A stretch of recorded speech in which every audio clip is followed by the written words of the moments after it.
very good evening to our viewers. Thank you for joining us tonight on the Evening Review. My name is Toivo Njabela. Tonight on the platform we are joined by Tannan Groenewald. He is an economist, a local economist. He's one of the people who have actually made a very bold input on the announcement by the Namibia Statistics Agency as far as employment and unemployment in the country is concerned. Tannan is here to help us unpack this debate that continues to rage. Thank you very much for making time, Tannan. It's really a pleasure to have you here, having seen a bit of snippets of your views on this subject. The central question seems to be that the definition that the NSA used to define what unemployment is seems to be different. If you can share with us maybe what your definition of that is and how NSA got it wrong, if they did. Yeah, hi Tovu. Thanks for having me, and thanks for asking that important question. I think it's definitely on a lot of Namibians' minds. Unemployment has been one of the biggest issues, or the biggest issue that we faced since independence. Yeah. So of course it's a very big day when our labor force data comes out.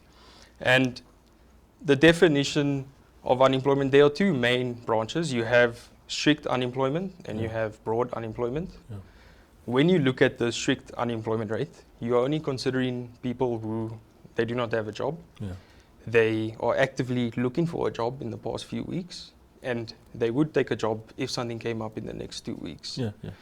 Firstly, the labor force that is used for that, we take out people who are studying or who are in school, we take out people, family responsibility. That's fine. We shouldn't classify them technically as unemployed. Yeah. On the other hand, we have broad unemployment, and that definition includes people who didn't fit that criteria that we mentioned. So the most important criteria there is that they didn't actively seek for work. Yeah. But what does it mean to actively seek for work? If we're in a formal economy, a developed nation, they would make use of the strict unemployment rate because it's a lot easier for the labor market to actually seek for an employment opportunity. Yeah. They seek for jobs on LinkedIn, they look on advertisements and so on and so on. But Namibia's labor market doesn't function that way. Yeah. We have roughly half of the employed population in informal employment. So that is, they're in agriculture, subsistence farming, they're making and producing their own goods, and it doesn't necessarily have to be for sale, it can also be for their own consumption for their household. Yeah. That is a very important distinction that we need to make. Our broad unemployment rate is, we have used that since independence, or since they began splitting the two measures, which was around 2000, I believe. Yeah.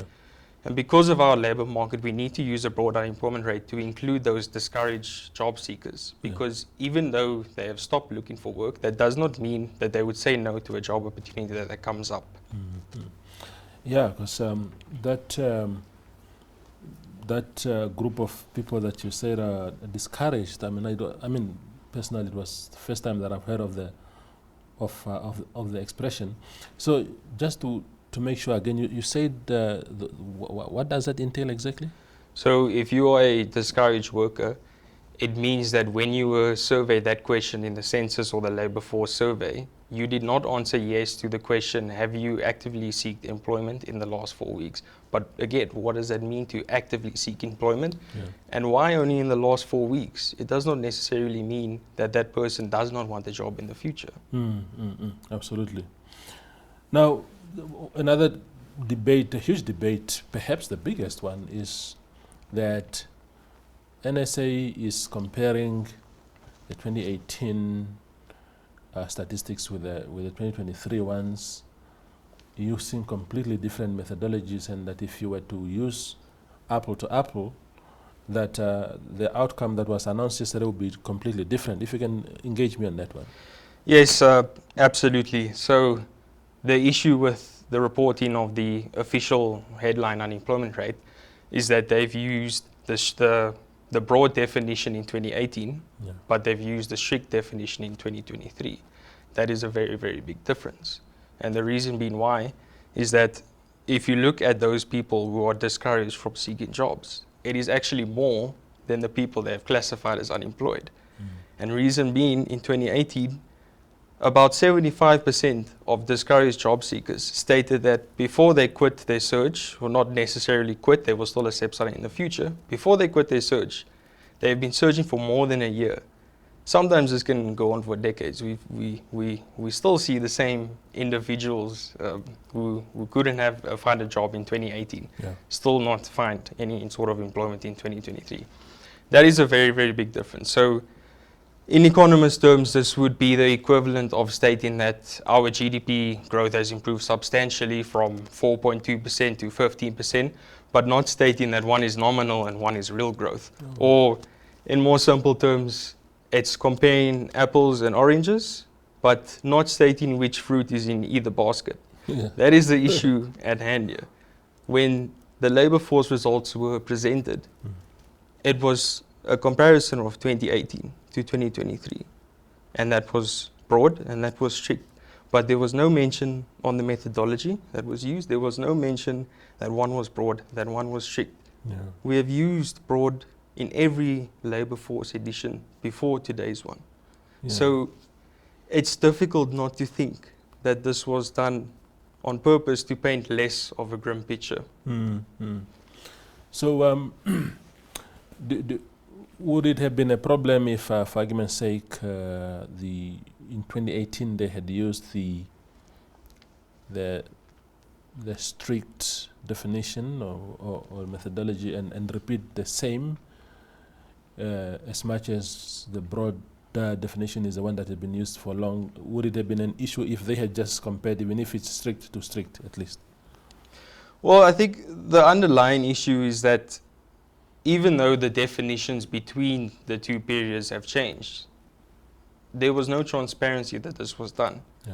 Us, of course, we look at the numbers, we check the reports as soon as they come out, and we will dig in and we will find out what's wrong. Because we understand the numbers, we understand what the labor force has been like in Namibia's history. And when we see that we have a labor force that actually declined from 2018 to 2023. Our labor force in 2018 was just over 1 million people. The labor force is classified as everyone who is over the age of 15 and is not studying, looking after family, and so on.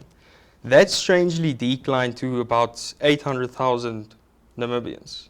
It's very strange that you would see your labor force decline, especially when it's over 5 years. We haven't had a war. We haven't had a major disease. So there's the first question. Why has our labor force declined substantially? Something is going on with the numbers. Let's go and look how they classified the labor force now. So now they've excluded the discouraged workers, which they have not done before. And even if you are discouraged and you are not seeking employment, or alternatively, if you are entirely excluded from the labor force because of reasons like studying, looking after family, and so on and so on. Let's think about that group as well, because some people might be studying because they couldn't find a job, and therefore they want to improve their marketability and be able to penetrate the market, to be able to be employable. Some people might be looking after their family because they didn't have a job. So the household says, you're not working, can you please look after granny and grandpa, and so on. So we classify these groups into these sort of brackets to use our calculations. But we need to remember that 350,000 people were classified as discouraged workers. Again, that's more than the people that are classified as unemployed. But it's not just a number. Discouraged workers is not just a statistic that you can use in your calculation to paint a better picture. Those are real people with real lives, and we need to consider them when we are using our plan policy. Absolutely. Now, the Namibia Statistics Agency yesterday said that the Namibia labor statistics are now calculated according to the 2019 International Conference of Labor Statisticians standards, which include all individuals over the age of 15.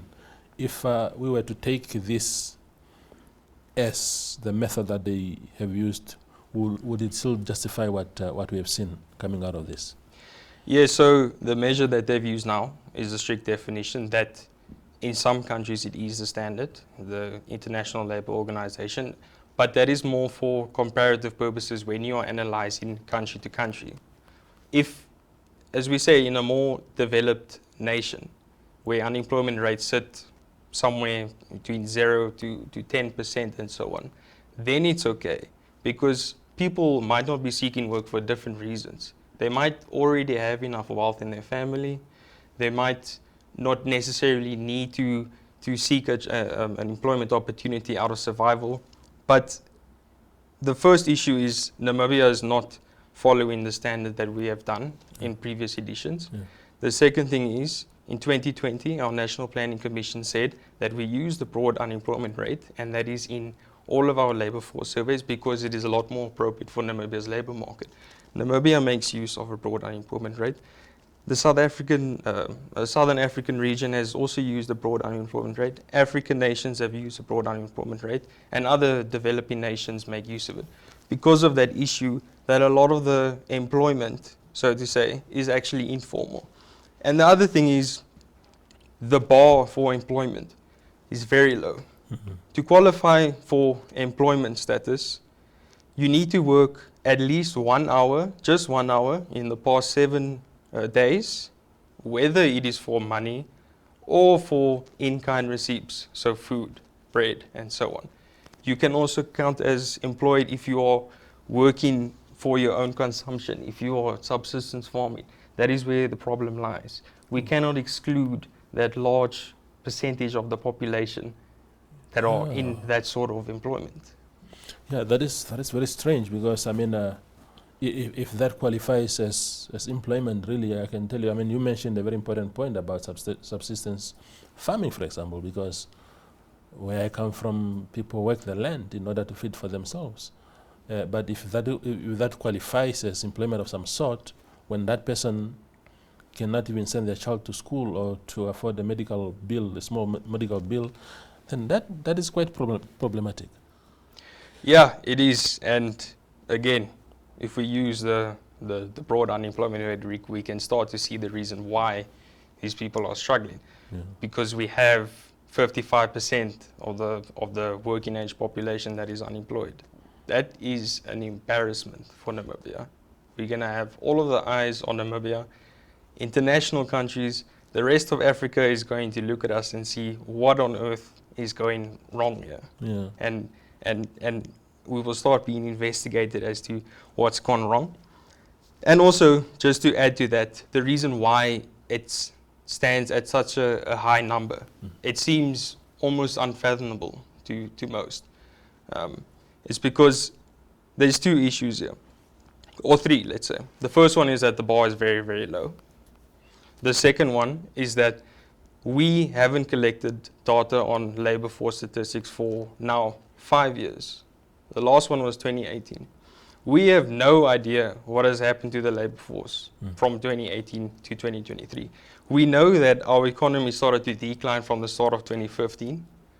And then in the 2016 labor force, we saw this number. And in the 2018 labor force, private sector employment, paid employees declined by 100,000 persons. Yeah. Government employees stayed stable. But it continued to decline throughout that period. 2019 came, there was no improvement, we declined again. And then of course COVID came, it turned a very bad situation into an absolute crisis. But we don't know what impact COVID had because we didn't have the numbers to analyze. We were completely in the dark. Every policy, every decision that we make for the social wellness of the people is completely unguided. And our neighboring countries collect this data every 3 months. Botswana, with a population smaller than ours, fantastic statistics website. I can find reliable data there. I can see what's going on, and their policy decision makers can immediately act when they see that something is going in the wrong way. We don't know what's been happening over the last 5 years. Yeah. And even now, 2023, we're in 2025 now. We're 16 months after the survey was first, or the — results were conducted. 16 months, it's already outdated. And other countries the picture might have changed already since. Yeah, and other countries do this every 3 months. We can now only react after the fact that this has happened. Yeah. But other countries can start to see the small movements over time, so they can be reactive and they can plan, or proactive. Sorry, they can plan. They can make these. So our neighboring countries have recovered from the pandemic. We haven't. We've seen the worst unemployment crisis and the biggest change we've ever seen in our history. Yeah. Your your company, Cirrus Capital, said that 54.8, essentially 55%, which is the figure that you say is actually the correct one if you juxtapose 2018, the methods of 2018 to this one, is actually the highest in the world. That's very, very scary. But what, like I wrote in my editorial today, what is even scarier for me is that, and you touched on it a little bit earlier, to say that if you deliberately exclude real people who are affected by this situation and you just pretend that no, it's only 36%, that is also problematic, because in terms of what you just said now, how do we intervene? How do we make sure that everybody that is affected by this situation is catered for? But now you're going to do it based on 36 or 37% and leaving out actually a big chunk of people. That's exactly the problem, because now policy priorities will focus on that 36 or 37%, and we're going to exclude the 350,000 people who are not included in that statistic. As we said, these are human lives. It is not just a number. We need to make some prioritization for them as well. We need to reduce the strain that the working population has to support them. We sit in a situation, we've estimated this from the Statistics Agency's data, that about 3% of the population is supporting the rest of the economy through tax. And that is maximum. Maximum 3%. We compare it to South Africa, we have 12% of the population that is supporting the rest of the economy and the rest of the population. So that has worsened. We have less people employed, about 180,000 people who don't have jobs. And not all of them pay tax for sure, but a large chunk of them will, and that obviously helps the tax base. But now we have a smaller pool that is going to support the rest of the economy. So there's more strain on them to support them. And not just within tax, it's within households as well. We have one person who in a family who might be in an urban area like Windhoek. He's the only person who's generating income, and he has to send money back to his family. That pressure is increased because the situation is worse. We see this in evidence with other statistics that the Statistics Agency has released. We know that a quarter of Namibians now rely on grants as their main source of income. 25% of households, not individuals, households. And also consider that low-income households, they have much larger household sizes where they have to cram together.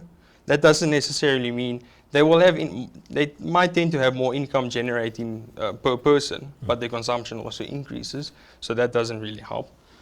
So the reliance on government's old age pension, on grants and food banks and child relief and so on, that is increased from the last census, which is where it's relevant, that's 25%. And the reliance on self-sources of income, that is, you're properly employed, you running your own business and so on, that has declined. Even farming business activities has also declined. So it's quite clear that we will have a big struggle going forward. It's very, very difficult to see how we are going to materially reverse a 55% unemployment rate. We haven't taken action when we needed to, because we were completely blind. We didn't know what the numbers were saying. And now we can only react after the fact. Our strict unemployment rate, that is only people who have actively searched for work in the past 4 weeks, and people who would say yes to a job opportunity in the next 2 weeks, again, excluding students and so on and so on and so on. That was, I believe it was 19.8% in 2018. That is what has increased to 36.9%. That is the truth. It is not the 33.4% to 36.9%. That is 33.4% to 55%. That's a reality. And it's not my personal forecast. It's not my estimates. This is the Statistics Agency's hard data. Yeah. It's not me saying that unemployment is probably this. It is that. It is in the Statistics Agency's report, but they've reclassified it under a new term, and they've shoved it down to the bottom of the report, and they didn't include any of that. There was no mention of that in their presentation to the media, so you can understand why there's a lot of confusion, and the public is only going to read those and the 36.9%. We've had South African media firms, we've had international media firms, African media firms. They've all quoted the 36.9% as the headline, but then when you go into the newsletter, you'll see, okay, 55%. But the headline is still 37%. That's not true. You can't say it's increased from 33.4% to 36.9%. Pick your poison. Is it 19.8% to 36.9% using the strict definition? Be clear about that. Or is it 33.4% to 55%? Be clear about that. We have not been clear about that. You spoke about the labor force survey that must still take place. And we know that these numbers that we are discussing now have been extracted from the census, population census, which I'm sure had different boxes that one needed to tick off to establish these numbers. Will the labor force survey itself, as an independent exercise, produce a different? What is the difference between the two? What is it likely to give us? Well, I mean, of course, the labor force survey will focus solely on things related to your employment, the working age, and what are they doing, who's generating income, what is the average wage, which industry are they employed in, and so on. That is all in the census data as well. The only difference is the labor force is slightly more detailed. Yeah. Remember, the census is a much larger activity. It's a much larger survey to conduct. The reason being is that it has to include everything. That is why it's only supposed to be done every 5 years. But we've had to wait 12 years to get the next census. So we didn't know what has happened since 2011 when the previous census came out. And everything has worsened from them. Literally everything. I have written the report. I could not find one thing that was positive from that census. We saw very, very slight improvements. So access to electricity, and so on, access to clean water. Yes, it's improved, but by a few percentage points over 12 years, we still sit with 50% of the population who doesn't have running water.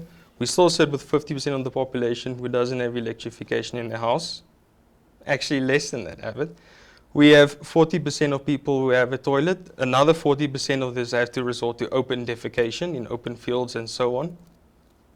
The crisis is clear. We have 5% of the rural community who has internet access. But we don't make provisions for this because we can't see what the data is saying.